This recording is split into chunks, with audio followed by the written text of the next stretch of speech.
आज मेरे हस्बैंड देने वाले हैं मुझे सरप्राइज़।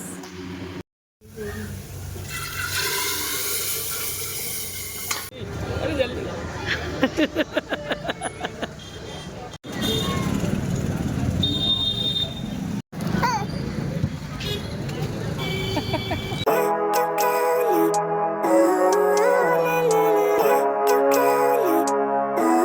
और ये रहे हमारे कबूतर। अभी सुबह का टाइम हो रहा है, सुबह सुबह कबूतर आ जाते हैं अपना दाना खाने, पानी पीने। अस्सलामुअलैकुम my YouTube family, welcome back to my channel. सब लोग कैसे हो? उम्मीद करती हूँ सब लोग खैरियत से होंगे, ठीक ठाक खुशबाश होंगे अल्लाह के फजल करम से, और आप लोगों की दुआओं से मैं भी बिल्कुल ठीक हूँ। तो आज का व्लॉग ना मैंने सुबह से स्टार्ट कर दिया था। मैं उठ गई थी 8 बजे। इस लड़के को देख रहे हो ना, इसकी वजह से मैं सुबह सुबह उठ गई थी क्योंकि ये बहुत ज़्यादा रोई जा रहा था। तो आजकल ना मैं एसी वाले ही कमरे में नीचे सो रही हूँ क्योंकि गर्मी बहुत तेज़ है और ऊपर वाले कमरे में बिल्कुल नहीं आती। सिर्फ मुझे वॉइस ओवर करना होता है या मुझे थोड़ी सा व्लॉग बनाना होता है तब मैं ऊपर आती हूँ क्योंकि ऊपर बहुत ज़्यादा सुकून है।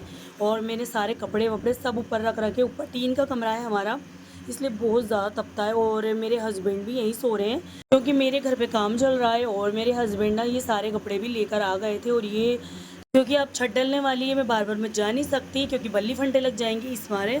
और सारे कपड़े मैं एक बक्से में जमाऊंगी। ये वाला बक्सा है, इसके अंदर मैं सारे कपड़े जमा के रख दूंगी। मेरे कपड़े सारे कपड़े ऐसे ही बिखरे हुए पड़े हुए हैं, तो मैं सोच रही हूँ कि सारे एक जगह जमा के इनको फोल्ड करके रख दूँ। बाद में मैं प्रेस करूँगी। और यहाँ पे अब मैं पी रही हूँ चाय। मेरा बिल्कुल दिल नहीं कर रहा था कि आज मैं कोई पापे खाऊँ या कुछ भी लूँ। सिर्फ़ और सिर्फ मैंने चाय ली है पानी पी के, क्योंकि सबसे पहले मैं पानी पीती हूँ उसके बाद मैं चाय पीती हूँ। यहाँ पे अबान भी सो गया है। और मैं मेरे घर से कभी भी रहने आती थी ना तो मैं इसी कमरे में रुकती थी, मतलब मैं एसी वाले कमरे में बिल्कुल नहीं सोती। हालांकि मेरे भी एसी है लेकिन मुझे बिल्कुल भी अच्छा नहीं लगता था एसी में सोना। पर अब गर्मी इतनी तेज़ हो रही है कि ऊपर बैठा भी नहीं जाता। मैं थोड़ी सी देर के लिए आती हूँ वॉइस ओवर करने के लिए। और यहाँ पे देखिए मेरा टोनर पूरा जम चुका था और ये मैंने DIY बनाया, मतलब घर में बनाया है। और अब मेरे हस्बैंड ने मुझे दिया है एक सरप्राइज़। शाम के टाइम वो कहने लगे कि चलो मैं कहीं लेके चलता हूँ, ये आपके लिए सरप्राइज़ है। तो मैंने सोचा कि चलो चलते हैं। कहाँ लेके जाने वाले हैं मुझे बिल्कुल भी आइडिया नहीं था। तो उसके बाद ना हम यहाँ पे आ गए थे और यहाँ इतना मज़ा आया हमें, बहुत ही ज़्यादा। बान को और ज़ैद को मैं लेकर आई थी। और वैसे भी ना हम हफ्ते में 1 या 2 बार तो बाहर आते ही आते हैं, तो बहुत दिन हो गए थे हमें। और उसके बाद ना मैंने खाई पताशी, और इन भैया की पताशी ना इतनी मज़े की पताशी थी। और तब कभी भी मैं पताशी खाने आती हूँ ना तो बस इन्हीं के पास आती हूँ, और इनकी पताशी बहुत ही अच्छी होती है। तो बस मैंने बहुत सारी पताशी खाई और इतनी तीखी पताशी थी, बहुत मज़े की पताशी थी। और लड़कियों को पताशी मिल जाए ना तो बस उनकी ईद हो जाती है। किस किस को पताशी पसंद है मुझे कमेंट में ज़रूर बताना। और मुझे तो बहुत अच्छी लगती हैं। जब मैं पताशी खा रही थी ना तो मुझे मेरी ज़ैनब की बहुत ज़्यादा याद आ रही थी क्योंकि मेरी ज़ैनब को भी पताशी बहुत ज़्यादा पसंद है।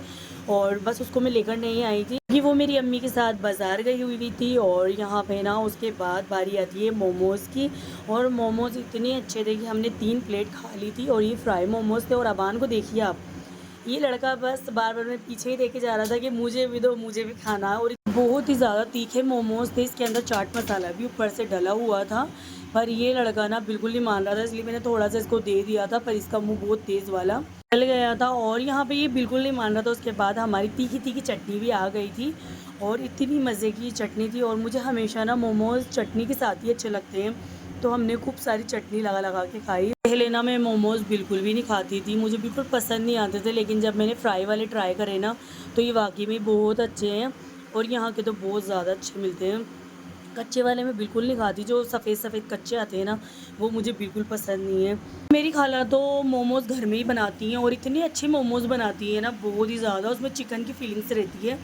तो मैं भी इंशाल्लाह ज़रूर मेरी न्यू रसोई में ट्राई करूँगी और आप लोगों से भी शेयर करूँगी। यहाँ पे मैंने पताशी भी ले ली थी मेरी भाभीयों के लिए। उसके बाद भाई ठंडा कौन भूल सकता है गर्मी में, वो भी गन्ने का जूस। इतना ठंडा ठंडा गन्ने का जूस पी के तो बस चिल्ड हो गई थी मैं, मज़ा आ गया था। और यहाँ पे अभी अबान को देखिए, अबान भी पी रहा था हमारे साथ साथ। तो भाई बच्चों को भी गर्मी लगती है तो हमने इसको भी अलग से पिलाया था। यहाँ मैंने बड़ा वाला गिलास लिया था। सबसे ज़्यादा ना इंजॉय अबान ने किया था, ये खा पी के माशाल्लाह माशाल्लाह टुन हो गया था। फिर उसके बाद इसकी मस्तियाँ देखिए। और घर में बने हुए थे दाल चावल जो मेरे फेवरेट हैं, तो बस अम्मी ने वो बनाए थे। इतना पेट भरा हुआ था मेरा कि बस मैंने सोचा कि अभी मुझे नहीं खाना है, पर जब दाल चावल को मैंने देखा ना, बस अपने आप को मैं रोक ही नहीं पाई और मैं टूट पड़ी दाल चावलों पे। एक तरफ बिरयानी रख दो और एक तरफ रख दो दाल चावल, तो मैं दाल चावलों को ही चूज़ करूँगी, मुझे बहुत ज़्यादा अच्छे लगते हैं।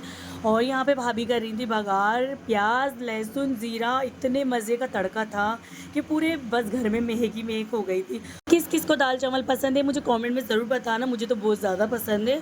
और जिसने लाइक नहीं किया है ना मेरी प्यारी प्यारी बहनों, जल्दी जल्दी मुझे लाइक कर दो और मेरे चैनल पे न्यू हो तो जल्दी से मुझे सब्सक्राइब कर लो। सारे ना मुझे कमेंट्स किया करो कि मुझे मोटिवेशन मिले, क्योंकि आपका एक कमेंट ना मुझे बहुत ही ज़्यादा मोटिवेट करता है और मेरा दिल करता है फिर मैं ब्लॉग बनाऊँ। जल्दी जल्दी ना ढेर सारे कमेंट कर दो और अपनी प्यारी बहन को मोटिवेट करो। तो बस यहाँ पे हमने दाल चावल निकाल लिए थे पापा भाइयों के लिए, और मेरे भाइयों ने तो पराठे बनवाए थे, क्योंकि भाई आदमियों का तो आपको पता ही है कि उनको बिल्कुल भी पसंद नहीं आता चावल, आदमियों को बिल्कुल पसंद नहीं होते, उनको तो रोटी छोटी ही खाना होता है, तो बस रोटियाँ उनके लिए बना दी थी और बस सबने मज़े से पूरी फैमिली ने हमने खाना खाया। दिन से ना मेरे व्लॉग बिल्कुल नहीं आ रहे थे, तो इंशाल्लाह ना अब मैं डेली व्लॉग अपलोड करूँगी। अपना ना ढेर सारा ख्याल रखें और मुझे भी दुआओं में याद रखें। मिलती हूँ नेक्स्ट व्लॉग में, तब तक के लिए अल्लाह हाफिज़।